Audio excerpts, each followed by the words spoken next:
1949 को हमारा जो है संविधान अंगीकार किया गया और 26 जनवरी 1950 को इसे हमारे देश में लागू किया गया। इससे पहले हमारा देश अंग्रेजों का गुलाम था। 1947 में हमारा देश आज़ाद हुआ। इसके पश्चात संविधान सभा जिसके अध्यक्ष राजेंद्र प्रसाद जी, उनके नेतृत्व में सारे देशों विदेशों का संविधान का अध्ययन करके हमारा अलग से संविधान बनाया गया, जिसमें किसी देश से कुछ टुकड़ा लिया, किसी देश से कुछ टुकड़ा लिया, इस प्रकार से हमारा ये संविधान निर्मित हुआ, जिसे 26 नवंबर 1949 को संविधान सभा द्वारा पारित किया गया और 26 जनवरी 1950 को इसे हमारे देश में लागू किया गया। 12 सूचियां हैं और इसमें 22 भाग हैं। ये हमारे इंडिया का जो है भारत का सर्वोच्च कानून है। इसके बाद जो भी कोई कानून बनते हैं, जैसे इंडियन पेनल कोड बना है, भारतीय दंड संहिता, CRPC बनी है, सिविल राइट्स के जो भी बने हैं सारे कानून, वो सब इसी के परिप्रेक्ष्य में और इसी के उसमें बनाए जाते हैं। ये नहीं कि हम केवल अपने अधिकारों पर ध्यान दें, कर्तव्यों को भूल जाएं। हमें भारतीय संविधान में अधिकार दिया है, अनुच्छेद 14 में दिया है विधि के समक्ष समता का अधिकार। हमारा भारतीय संविधान ये कहता है कि विधि बोलते कानून, कानून के सामने प्रत्येक व्यक्ति समान है, किसी में किसी प्रकार का भेदभाव नहीं किया जाएगा। ये नहीं कि आज कोई ऊंचे पद में है तो उसको अलग कानून है और कोई गरीब व्यक्ति है, गरीब तबके का, उसके लिए अलग कानून है। ऐसा कुछ नहीं है। संविधान के समक्ष प्रत्येक व्यक्ति समान है। अनुच्छेद 15 के अंदर हमें बताया गया है, ये भी हमारा अधिकार है, धर्म, मूल, वंश, जाति, लिंग और जन्म स्थान की धर्म के आधार पर, मूल वंश ये किस मूल का है, किस वंश का, उसके आधार पर, किसी जाति के आधार पर, और लिंग स्त्री या पुरुष इसके आधार पर, और जन्म स्थान के आधार पर, इनके आधार पर किसी भी भारतीय जनता है, भारत के लोग हैं, उनके मध्य में किसी प्रकार का भेदभाव नहीं किया जाएगा। अनुच्छेद 14 में है लोक नियोजन के अवसर, कि हमें बहुत सारे अवसर संविधान ने प्रदत्त किए हैं कि प्रत्येक व्यक्ति को अधिकार है कि शिक्षा ग्रहण करे और शिक्षा ग्रहण करके वो अच्छे पदों पर नौकरी पाए। अनुच्छेद 17 में है अस्पृश्यता, इसको बोलते हैं भेदभाव। जो पहले सामाजिक व्यवस्था थी, ब्राह्मण, शूद्र, वैश्य और क्षत्रिय, ये 4 वर्ण थे, अलग अलग व्यवस्थाएं थी।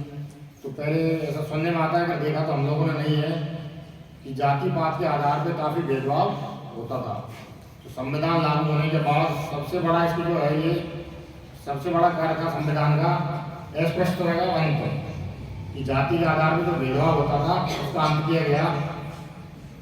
अनुच्छेद 19 में हमें दिया गया है वाक एवं अभिव्यक्ति का अधिकार। भारत के प्रत्येक नागरिक को अपनी बात रखने का, बोलने का, अपनी बात को अभिव्यक्त करने का पूर्ण अधिकार है। किसी प्रकार की कोई पाबंदी किसी का नहीं है, और इसमें कुछ शर्तें हैं। ऐसा नहीं है कि वाक और स्वतंत्रता के अधिकार के तहत अपन बिल्कुल निरंकुश हो जाए, किसी धर्म के प्रति, किसी व्यक्ति के प्रति व्यक्तिगत रूप से अपना आक्षेप लगावें, तो वो इसमें अपने को स्वतंत्रता नहीं है। बाकी और काफ़ी स्वतंत्रता अपने दी है। वाक अभिव्यक्ति के अंदर बोलने की है, अपनी बात अभिव्यक्त करने की है, शांतिपूर्वक निरायुध सम्मेलन करने की है, कि हम शांतिपूर्ण तरीके से, अहिंसात्मक तरीके से और बिना किसी अस्त्र शस्त्र के अपना सम्मेलन, जैसे आज हम लोग बैठे हुए सबके साथ, इस तरीके से सम्मेलन करें। अपना जो भारत देश है, इसमें अपन किसी भी क्षेत्र में कहीं भी आराम से बिना किसी रोक टोक के भ्रमण करें, संचरण करें, इसका भी अपना अधिकार है। और भारत के प्रत्येक, जम्मू कश्मीर में पहले ऐसी व्यवस्था नहीं थी, इसके अलावा भारत का जो प्रत्येक क्षेत्र है, प्रत्येक जो है भाग, उसमें रहने का और बसने का भी अधिकार प्रत्येक नागरिक को दिया गया था।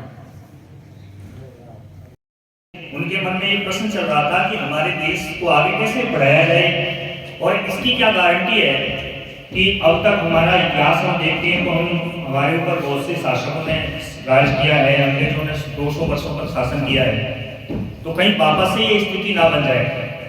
तो इसका विदेशों के साथ भी अध्ययन किया गया और उस अध्ययन से ये पता निकाला कि जब तक कोई काम मौखिक तौर पर कहा जाएगा उसको कोई नहीं मानने वाला है, तो उसको लिखा जाना चाहिए।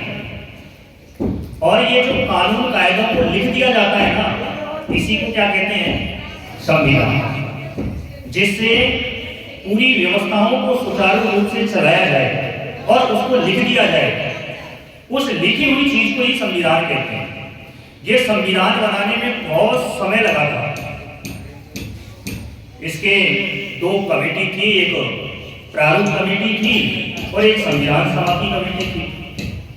संविधान सभा की कमेटी के जो अध्यक्ष थे वो डॉक्टर राजेंद्र प्रसाद थे और प्रारूप कमेटी के जो अध्यक्ष थे वो डॉक्टर भीमराव अम्बेडकर थे। उन्होंने प्रारूप कमेटी को यह जिम्मेदारी दी गई थी कि विदेशों के जो संविधान है उन संविधानों का अध्ययन करे और भारतीय संविधान का निर्माण करे। तो पहली बैठक इसकी 9 दिसंबर 1946 को हुई और 9 दिसंबर 1946 से लगातार ये अध्ययन करते रहे।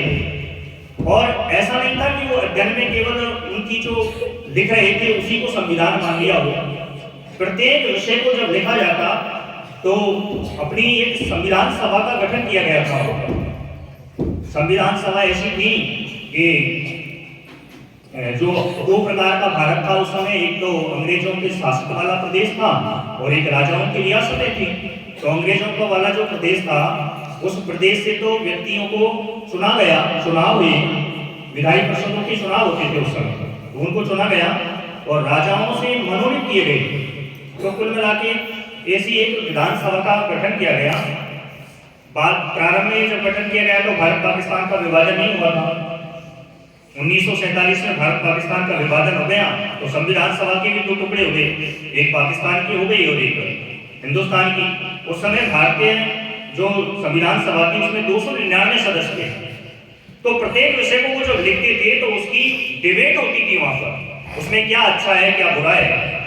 इसके हमारे संदर्भ स्रोत में भी इंस्टीट्यूट असेंबली डिबेट्स नाम के 12 खंड प्रकाशित हैं, उनको भी हम वर्तमान में भी हैं वो पढ़ सकते हैं और वो खुले रूप से सार्वजनिक किए जा चुके हैं। और 26 नवंबर 1949 तक ये ऐसी डिबेटें चली, ऐसा लिखा गया और भारतीय संविधान का जो प्रारूप है वो तैयार कर दिया गया। उस समय अब अलग अलग सरकारों की संरचना है, वो राज्य सरकार होगी, केंद्र सरकार होगी, अलग अलग सरकारों में कौन कौन सी सरकारें कानून बनाएंगी, वो सब उसमें लिखा गया। संविधान को बचाने के लिए 4 स्तंभों को प्रमुख रूप से इस लोकतंत्र में भारतीय संविधान में रखा गया, जिसमें एक थे मौलिक अधिकार, एक थे कर्तव्य। ये एक दूसरे के पूरक हैं, बिना कर्तव्य के अधिकारों की पालना नहीं हो सकती। और एक थे नीति निर्देशक तत्व जो सरकार से हम अपेक्षाएं करते हैं। और चौथा हमारे यहाँ अभिव्यक्ति अर्थात प्रेस मीडिया, इसको खुला छोड़ दिया गया। ये विभिन्न देशों से ये चीजें संग्रहित की गई थी। जैसे मौलिक अधिकारों की बात करें, सबसे पहले एक क्रांति हुई थी जिसमें फ्रांस की क्रांति, वहां से इनको लिया गया। पहली बार मौलिक अधिकारों का फंडामेंटल जो राइट होते हैं पहली बार फ्रांसीसी क्रांति में देखे गए थे। तो ऐसे सभी देशों को अध्ययन करके वो प्रकाशित किया और भारतीय संविधान का निर्माण हुआ। और 26 नवंबर 1949 को भारतीय संविधान बनकर पूर्ण हो गया।